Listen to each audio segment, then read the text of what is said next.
Mu Rwanda mu rubanza rwa Karasira Aimable rukomeje mu rugereko rw'urukiko rukuru rukorera mu mujyi wa Nyanza mu majyepfo y'u Rwanda. Uyu munsi Karasira yisobanuye ku cyaha cyo kutagaragaza inkomoko y'umutungo atunze, akaba ari kimwe mu byaha bitandatu uyu muhanzi wahoze hari n'umwarimu wa kaminuza nkuru y'u Rwanda akurikiranyweho, birimo kandi guhakana no guha ishingiro jenoside. Ni ibyaha we aburana ahakana. Umunyamakuru wa BBC Yves Bucyana yakurikiranye iyo nkuru. Mu rukiko kuri uyu wa gatatu, Karasira yavuze ko amafaranga atunze yagiye ava mu biganiro yatangaga kuri YouTube kandi akayahabwa n'abantu batandukanye. Hari ibihumbi bisaga 17 by'amayero yasanzwe kuri konte ye, yavuze ko yayahembwaga na Google. Avuga ko aregwa gukora ibiganiro bitatu bigize ibyaha, ariko we agaragaza ko YouTube ye iriho ibiganiro 244. Avuga kandi ko atari we wenyine wahembwa ayo mayero, ko n'abandi bakoresha YouTube bayahembwa. Hari andi mafaranga asaga miliyoni 3 z'amanyarwanda yafatiwe iwe mu rugo ubwo yasakwaga n'inzego z'iperereza. Yavuze ko ari amafaranga yifashishaga iwe mu rugo, ko hari mu gihe cya COVID-19 abantu bose basabwa kuguma mu rugo. Asobanura ko muri ayo mafaranga harimo ayakodesha amazu n'imirima. Yanavuze ko hari ayakesha ababyeyi be, avuga ko bari abakozi ba leta biteganyiriza bakamusigira imitungo. Urukiko rubaza Karasira rushaka kumenya niba hari amasezerano afitanye n'abamukodeshereza amazu. Yasobanuye ko abaje kumusaka ibimenyetso byose babitwaye, kandi ko adafite umugore cyangwa umwana yagombaga kugira ibyo asigira. Muri ayo mafaranga kandi yafatiwe mu rugo iwe, Karasira yabwiye urukiko ko hari miliyoni 2 yahawe n'abagabo 2 atavuze abari bo. Mu magambo ye ati, RIB impamagaye nasanze abantu bakora mu rwego rw'iperereza bampa amafaranga miliyoni 2 mu ntoki kugira ngo njye mvuga neza leta. Mu mitungo yasanganywe kandi Karasira ubwo yasakwaga ni miliyoni zirenga 11 z'amanyarwanda. Yavuze ko amwe yanyuzwaga kuri World Limit. Muri yo ngo hari umuntu wo hanze wamuhaga ibihumbi 900 buri kwezi, ngo kuko yari yirukanywe ku kazi nk'umwarimu wa kaminuza. Avuga ko amaze kwirukanwa abantu bishyize hamwe bakajya bamufasha kugira ngo abashe no kuvuza murumuna we. Avuga ko hari abantu benshi bafashwa kugeza bagiye no kwivuza no hanze y'igihugu. Atanga n'ingero. Abaza urukiko niba ufashijwe n'abantu atazi nabyo bigize icyaha. Karasira Aimable yamamaye kubera ibiganiro yakoreraga kuri YouTube harimo n'iye. Amaze kwiregura ku byaha byo guhakana no guha ishingiro jenoside no gukwirakwiza ibihuha bigamije kwangisha abaturage ubutegetsi. Ibyaha aburana ahakana. Yves Bucyana, BBC Gahuzamiryango i Nyanza. Izi ni ingingo z'ingenzi zigize aya makuru. Abantu batari munsi ya 50 bakomeretse mu murwa mukuru wa Kenya Nairobi, mu gihe abantu ibihumbi bitabiriye imyigaragambyo kwibuka umwaka ushize habaye imyigaragambyo yaguyemo abantu yamaganaga gahunda ya leta yo kongera imisoro. Mu Rwanda hakomeje urubanza rwa Karasira Aimable wahoze hari umwarimu wa kaminuza ukurikiranyweho ibyaha birimo kutagaragaza inkomoko y'umutungo we. Mu Burundi abashingamateka baratewe umutima uhagaze n'ingene umwimbu w'ibigori wegeranwa n'ikigo cya leta Anagesa kibijejwe ukunda kononekara. Tubafitiye n'ikiganiro cy'abagore muri yo mwese, ikaze muri aya makuru yo kuri wa gatatu turi ku itariki ya 25 z'ukwezi kwa gatandatu.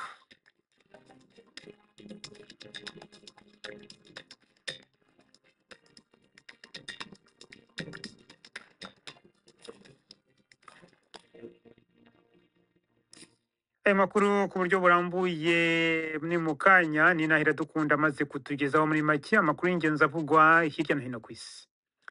Habaye gukozanya ko hagati y'abapolisi n'abanyagihugu bari mu myerekano i Nairobi no mu bindi bisagara vya Kenya, mu gihe abantu baharugwa mu bihumbi bagiye mu mabarabara kwibuka umwaka uheze habaye imyerekano yo kwiyamiriza kuduza amakori yaguyemwo abantu. Abapolisi bateye ivyuka bikoroza amosozi n'amazi kugira ngo bashwiragize abantu, kandi ibitaro vyo mu murwa mukuru vyakiriye abantu bakomeretse baba 50. Abasirikare bariko baracungera inyubakwa za leta zikomeye. Bamwe mu bari mu myerekano bagerageje gushika ku nyubakwa ikoreramwo inama nshingamateka yayibasiwe araheze umwaka. Perezida William Ruto yasavye abari mu myerekano kudatosekaza amahoro n'umutekano. Biravugwa ko leta yahagaritse ibikorwa by'ibitangazamakuru 2, inafuta urubuga Telegram rwo guhanahana ubutumwa. Ibihugu binyamuryango vy'ishirahamwe ryo kwivunira umwansi hamwe OTAN vyiyemeje kongera amahera bikoresha mu bijanye no kwigwanira n'ibindi bijanye n'umutekano akaja ku bice 5% vy'umusaruro wavyo mu myaka 10 iri imbere. Iyi ngingo ikintu nyamukuru Perezida Trump asaba yemejwe mu nama y'indongozi yabereye mu Buholande. Ni inkuru ya Dani Abahad mwumva mw'ijwi rya Jean Claude Mwambutsa. umunyamabanga mukuru wa OTAN Mark Rutte yavuze ko iyi ntego ihambaye cyane izatuma ibihugu bigize iri huriro bizamura ubushobozi bwabyo bwo kwirinda. Hari hashize imyaka isaga 10 intego ari 2% gusa, kandi hari n'ibihugu byari bigitegerejwe kuba uyu mwaka aribwo byashobora kugeza kuri iyi ntego. Amasezerano mashya azatuma 3.5% by'umusaruro mbumbe aharirwa uburyo bwo kwirinda nk'abasirikare ndetse n'intwaro, naho akandi kangana na 1.5% bishorwa mu rindi shoramari ritasobanuwe neza ariko rifitanye isano n'umutekano. Ibi birasa n'intsinzi ya politike kuri Donald Trump kuko bizatuma habaho igisa no kureshya hagati y'ibyo igihangange Leta Zunze Ubumwe za Amerika gitanga. Hambavu iyo nama ya OTAN, Bwana Trump yaganiriye na Perezida wa Ukraine Volodymyr Zelensky. Bwana Trump yavuze ko yari inama nziza, avuga ko azovugana na Perezida Putin w'Uburusiya kugira ngo arabe nimba yoshobora kumutuma arangiza intambara. Mu kwishura ikibazo yabajijwe n'igisata ca BBC gikoresha ururimi rwo muri Ukraine, Bwana Trump yavuze ko azoraba ko yoshobora gutuma Ukraine ironka ibindi bisasu vyo mu bwoko bwa za misile vyitwa Patriot vyo kwikingira ibitero vyo mu kirere, ariko ngo biragoye kubironka. Iyi mwumva ni BBC Gahuza Miryango. Israel ivuga ko yizera ko ibitero vya Amerika hamwe n'ivyayo bwite vyagabwe mu bibanza vya Ukraine vya Iran bihingurirwamo ingufu za nucleaire vyatumye Tehran isubira inyuma imyaka myinshi mu bushobozi bwo guhingura ibigwanisho vya nucleaire. Ivuga ko igitero ca Amerika casambuye ibikorwa remezo bihambaye cane i Fordo, kigatuma ikibanza co gutunganya uranium kidashobora gukora. Iryo suzuma rya Israel rishigikira ivyo Perezida Trump avuga ko ivyo bitero vyatumye hazimangana, naho amakuru y'ibanga y'igisirikare ca Amerika yamenyekanye avuga ko ivyahononekariye ari bike cane. Umuyobozi wa IAEA, igisata co mw'ishirahamwe mpuzamakungu ONU kijeje kugenzura ikoreshwa ry'ingufu za nucleaire, Rafael Grossi, yavuze ko atankeka Iran ifise ubuhinga n'ubushobozi vyokoreshwa mu mugambi wayo w'ingufu za nucleaire. Mw'ijambo yashikirije ari Vienne, Bwana Grossi yavuze ashimitse ko inyishu iciye mu biganiro ikenewe. Inama nshingamateka ya Iran yatoye guhagarika ubufatanye n'ico gisata ca ONU. Inkuru ya Bethany Bell mwumva mw'ijwi rya Yvette Kabatesi. Bwana Grossi yavuze ko icyo ashize imbere ubu ari ukohereza abagenzuzi be ku bigo bya nucleaire muri Iran kugira ngo basuzume ingaruka z'ibitero bya gisirikare no kugenzura ububiko bw'ikinyabutabire cya uranium. Yashimangiye ko bagomba kongera gushaka uko basubukura ibiganiro na Iran. Abajijwe ibijyanye n'amakuru y'inzego z'ubutasi za Amerika, Rafael Grossi yatangaje ko atishimiye iyo myitwarire. Yavuze ko igikenewe ubu ari igisubizo kirambye, yongeraho ndetse ko hari amahirwe yo kubikemura mu nzira ya demokarasi, bityo ko ayo mahirwe atagomba kubacika. Amaziko y'uwahoze ari umukuru w'igihugu ca Zambia Edouard Lungu yari kubera muri Afrika y'Epfo yahagaritswe ku ngingo ya sentare y'i Pretoria. Urubanza rwari rwajanywe mu butungane n'abategetsi ba Zambia bashaka ko amaziko y'icubahiro yatunganijwe na leta mu gihugu c'amamuko. Umuryango wa Bwana Lungu waranse ico cifuzo. Bavuga bashimitse ko umukuru w'igihugu ari hubu Hakainde Hichilema atagomba kuja muri ayo maziko. Sentare yaciye urubanza mu gihe abaryango hamwe n'umupfakazi wa Bwana Lungu bari i Johannesburg bitegura gufuha umuhisi. Jacques. Urakoze Nina Iradukunda kuri iyo ncamake y'amakuru.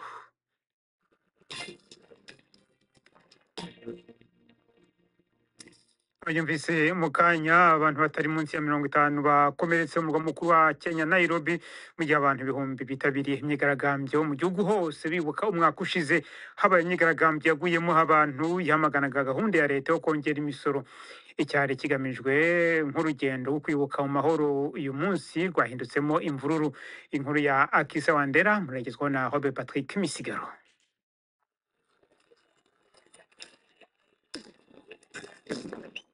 Igipolisi mu mihingo myinshi y'igihugu ciriwe kiratana mu mitwe n'abari mu myiyerekano gikoresha ivyuka bikoroza amarira hamwe n'ibiduga bimijagira amazi ku migwi y'abantu bagiye bariyongera igitigiri uko amasaha yagenda. Mu kibanza nyamukuru ca Nairobi gikorerwamwo ubudandaji, abari mu myiyerekano babandanije bagerageza kwegereza inyubakwa ikoreramwo inama nshingamateka, ahantu mu mwaka uheze bashoboye kumena bakinjira, naho hari hashizwe abapolisi benshi hamwe n'ibizibira amabarabara. Hari aho vyashika abapolisi bakarengerwa bakabwirizwa gukura meza, abari mu myiyerekano nabo bagaca baboma inyuma. Hagumye uruhagarara kandi hari ubwoba bw'uko hoba hari abahasize ubuzima hamwe n'abandi benshi bakomeretse.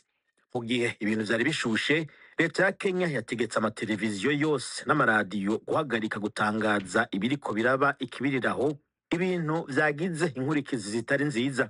Ibitangazamakuru hamwe n'imigwi iharanira agateka ka muntu biyamirije iyo ngingo, bavuga ko iteye kubiri n'amategeko, ngo ikaba kandi ari uguhonyanga gukomeye uburenganzira bw'itangazamakuru, umutekano w'abanyagihugu hamwe n'uburenganzira bwo kuronka amakuru. Tujye mu Rwanda mu rubanza rwa Karasira Aimable rukomeje mu rugereko rw'urukiko rukuru rukorera mu mujyi wa Nyanza mu majyepfo y'u Rwanda. Uyu munsi Karasira yisobanuye ku cyaha cyo kutagaragaza inkomoko y'umutungo atunze, akaba ari kimwe mu byaha bitandatu uyu muhanzi wahoze hari n'umwarimu wa kaminuza nkuru y'u Rwanda akurikiranyweho, birimo kandi guhakana no guha ishingiro jenoside. Ni ibyaha we aburana ahakana. Umunyamakuru wa BBC Yves Bucyana yakurikiranye iyo nkuru. Mu rukiko kuri uyu wa gatatu, Karasira yavuze ko amafaranga atunze yagiye ava mu biganiro yatangaga kuri YouTube kandi akayahabwa n'abantu batandukanye. Hari ibihumbi bisaga 17 by'amayero yasanzwe kuri konte ye, yavuze ko yayahembwaga na Google. Avuga ko aregwa gukora ibiganiro bitatu bigize ibyaha, ariko we agaragaza ko YouTube ye iriho ibiganiro 244. Avuga kandi ko atari we wenyine wahembwa ayo mayero, ko n'abandi bakoresha YouTube bayahembwa. Hari andi mafaranga asaga miliyoni 3 z'amanyarwanda yafatiwe iwe mu rugo ubwo yasakwaga n'inzego z'iperereza. Yavuze ko ari amafaranga yifashishaga iwe mu rugo, ko hari mu gihe cya COVID-19 abantu bose basabwa kuguma mu rugo. Asobanura ko muri ayo mafaranga harimo ayakodesha amazu n'imirima. Yanavuze ko hari ayakesha ababyeyi be, avuga ko bari abakozi ba leta biteganyiriza bakamusigira imitungo. Urukiko rubaza Karasira rushaka kumenya niba hari amasezerano afitanye n'abamukodeshereza amazu. Yasobanuye ko abaje kumusaka ibimenyetso byose babitwaye kandi ko adafite umugore cyangwa umwana yagombaga kugira ibyo asigira. Muri ayo mafaranga kandi yafatiwe mu rugo iwe, Karasira yabwiye urukiko ko hari miliyoni 2 yahawe n'abagabo 2 atavuze abari bo. Mu magambo ye ati, RIB impamagaye nasanze abantu bakora mu rwego rw'iperereza bampa amafaranga miliyoni 2 mu ntoki kugira ngo njye mvuga neza leta. Mu mitungo yasanganywe kandi Karasira ubwo yasakwaga ni miliyoni zirenga 11 z'amanyarwanda. Yavuze ko amwe yanyuzwaga kuri World Limit. Muri yo ngo hari umuntu wo hanze wamuhaga ibihumbi 900 buri kwezi, ngo kuko yari yirukanywe ku kazi nk'umwarimu wa kaminuza. Avuga ko amaze kwirukanwa abantu bishyize hamwe bakajya bamufasha kugira ngo abashe no kuvuza murumuna we. Avuga ko hari abantu benshi bafashwa kugeza bagiye no kwivuza no hanze y'igihugu. Atanga n'ingero. Abaza urukiko niba ufashijwe n'abantu atazi nabyo bigize icyaha. Karasira Aimable yamamaye kubera ibiganiro yakoreraga kuri YouTube harimo n'iye. Amaze kwiregura ku byaha byo guhakana no guha ishingiro jenoside no gukwirakwiza ibihuha bigamije kwangisha abaturage ubutegetsi. Ibyaha aburana ahakana. Yves Bucyana, BBC Gahuzamiryango i Nyanza. Mukomeje kumva BBC Gahuzamiryango, madukurikira kandi kuri Kisoro FM mu majyepfo ya Uganda. Tugeze ku isaha ya saa 12:41 ku masaha yo mu Rwanda no mu Burundi.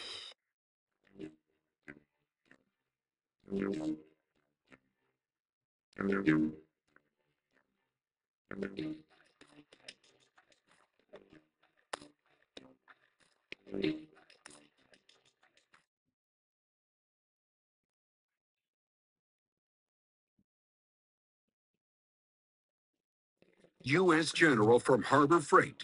Roll cabs, carts, accessories, tool organizers, and part trays. For the weekend mechanic and the accomplished technician. Only at Harbor Freight.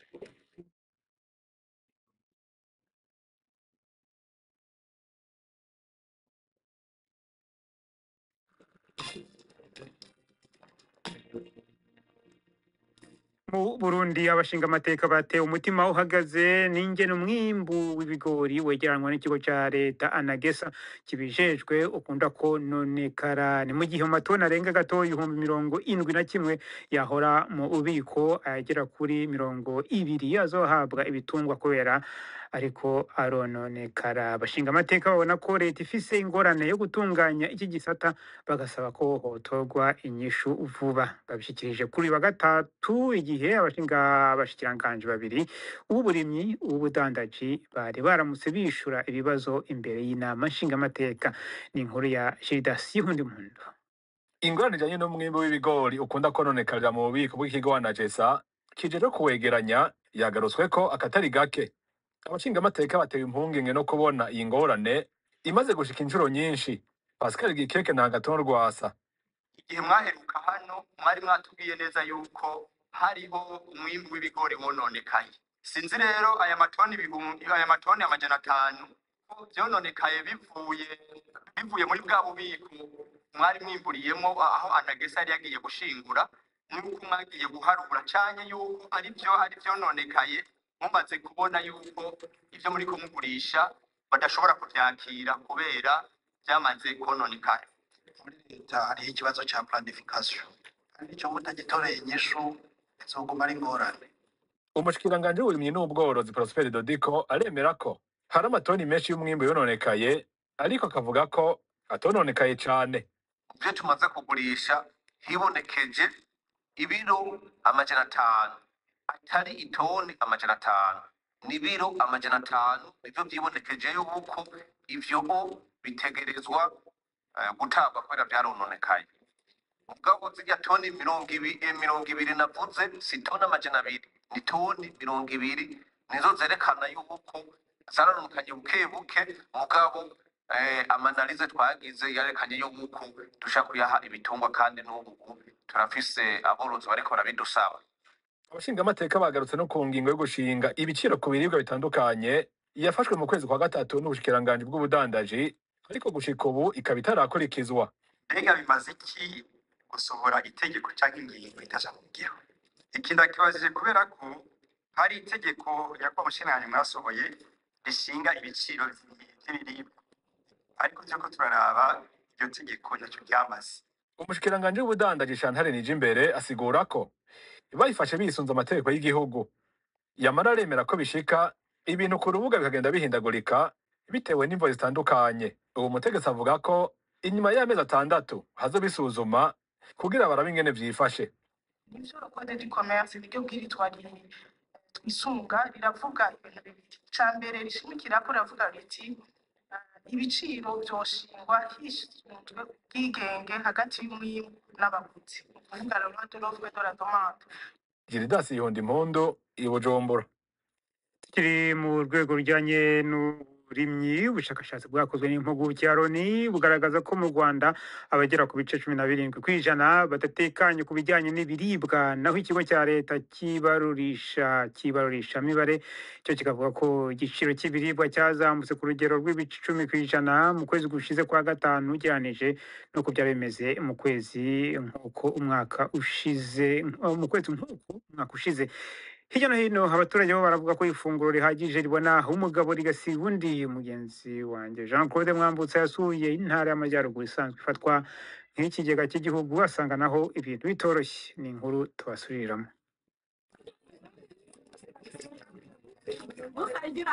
Ndi mu isoko riciriritse rya Nyange riri mu karere ka Musanze, ni munsi y'uruhererekane rw'ibirunga, agace gasanzwe kazwiho kweza ibirayi byinshi. Abagore bararwanira abaguzi batari benshi, uretse ko n'ibirayi bacuruza bigaragara ko ari bikeya kandi bisa n'ibitareze neza. Biracahari wenda turatangira kubibura mu kwa karindwi. Ikiro kimwe cy'ibirayi barakigurisha amafaranga ari hagati ya 600 na 650, mu gihe adashize ukwezi cyaguraga 500. Hafi aho undi muturage aratera umuti mu murima we w'ibirayi, yambwiye ko bisigaje amezi 2 ngo byere. Yambwiye ko ari bakeya bari gusarura ibirayi, ariko ko umusaruro utabaye mwiza kubera hanini imvura yaguye ari nyinshi.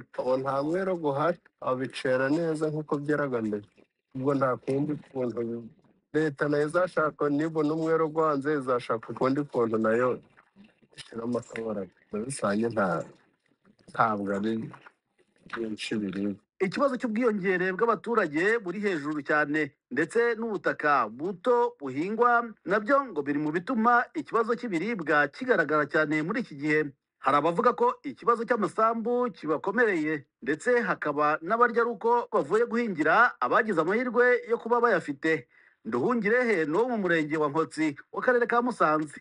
Yatahuye n'ibyonnyi ajana ahubwo we no ku isoko, noneho twe tukagira amasambu nuko bakorera natwe tukabona ibidutunga. Hari ubwo baduha amafaranga aba ari nk'ubu bejeje bakaba baguha nawe kubyurarya, ariko iyo barumbije ubwo nyine natwe ubwo tuba twahombye. Bya bindi bikeya basaruye birabatunga, ariko twebwe ubwo ni ukuja kumama mu mujyi. Impuguke ya Loni mu bibazo by'ubukene bukabije n'uburenganzira bwa muntu Olivier Doscuter aherutse gusohora icyegeranyo ku Rwanda avuga ko abagera kuri 17% bafite ikibazo cyo kubona ibiribwa bihagije, naho abatari munsi ya 75% bakaba badashobora kubona ifunguro ryujuje ibyangombwa byose. Ibi kandi byemezwa n'abaturage twaganiriye. Uyu mubyeyi namusanze mu murenge wa Kivuruga w'akarere ka Gakenke naho mu majyaruguru y'igihugu. ni nk'aho ku munsi none se iyo umwana uzigamye gutyo utuntu tw'umwana abakuru bakihangana ukavuga uti wenda abandi bagiye ku ishuri bararya ku ishuri, wenda akasigaye mu rugo kari konka ukakazigamira utwo kararya abandi bakarara rimwe ku mugoroba, gusa ubwo nk'ari rimwe ku munsi. Iyo umukuru abwiriwe ntarye akacungana no ku mugoroba akazigamira uri mu mugongo, gusa ubundi tuba twabwiriwe ubundi. Imibare yavuye mu bushakashatsi bw'ikigo cy'igihugu cy'ibarurishamibare ivuga ko mu kwezi gushize kwa gatanu ibiciro by'ibiribwa byazamutse ku rugero rw'10% ugereranije n'uko byari bimeze mu kwezi nk'uku umwaka ushize. Hari abasanga ikibazo kizakomeza kugorana kuko umusaruro w'imbere mu gihugu ukomeje kuba mukeya. Abandi basaba ko ku biribwa bimwe hagabanywa cyangwa bigasonerwa imisoro, cyane cyane ibituruka mu bihugu bihana imbibi n'u Rwanda. Politiki y'ibihingwa bimwe ku buso runaka nayo isa n'itavugwaho rumwe na bose, kuko itegeka guhingira isoko ariko ntiyite cyane ku byo buri muturage akenera ku isahane. Jean Claude Mwambutsa, BBC Gahuzamiryango mu ntara y'Amajyaruguru. Customize and save with Liberty Mutual.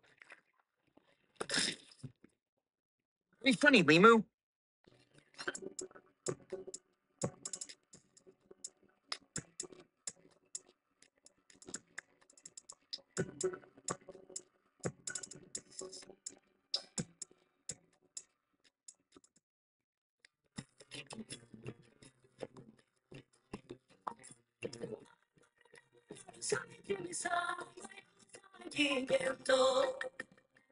Mu kiganiro urunana cyo kuri wa kane twabateguriye.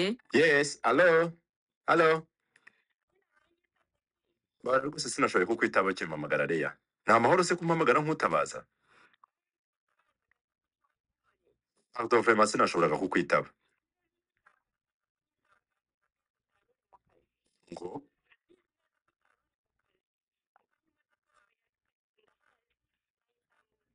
none se ko wayibonye ukabona aho narinde wampamagaye agake. Ni saa 12:45 kuri BBC.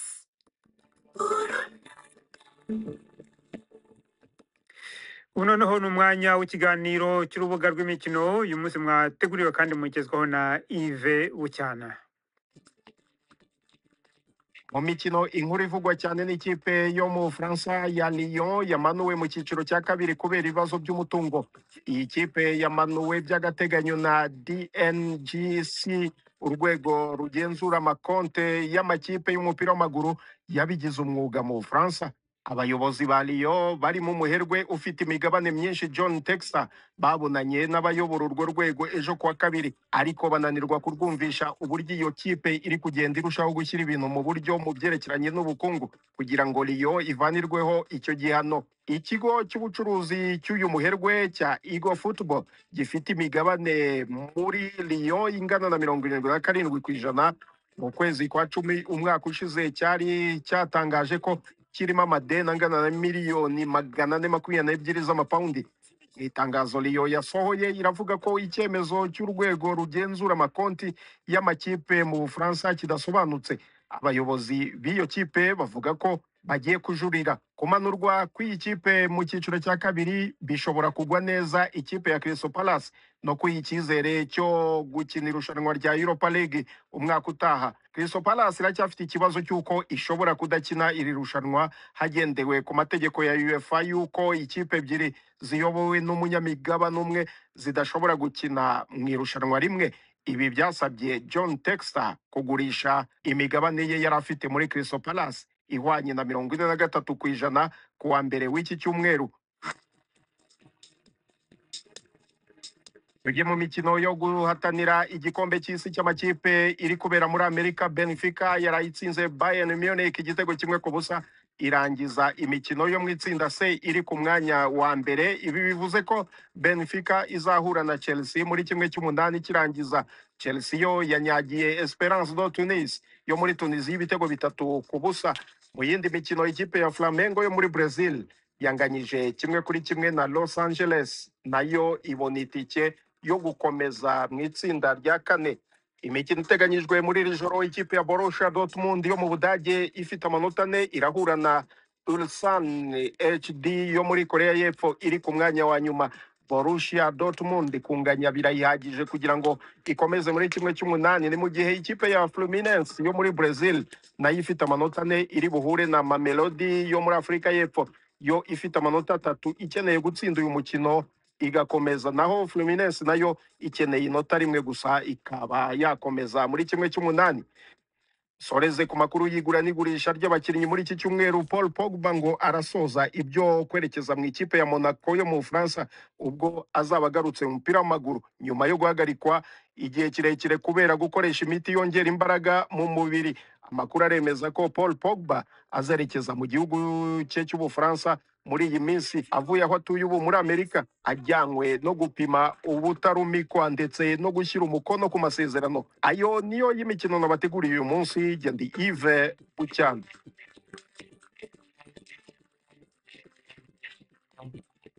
Turakoze Yves Bucyana kuri aya makuru y'imikino. Reka tugume aho i Kigali mu kiganiro cy'abagore mwateguriwe kandi mugezwaho na Yvette Kabatesi.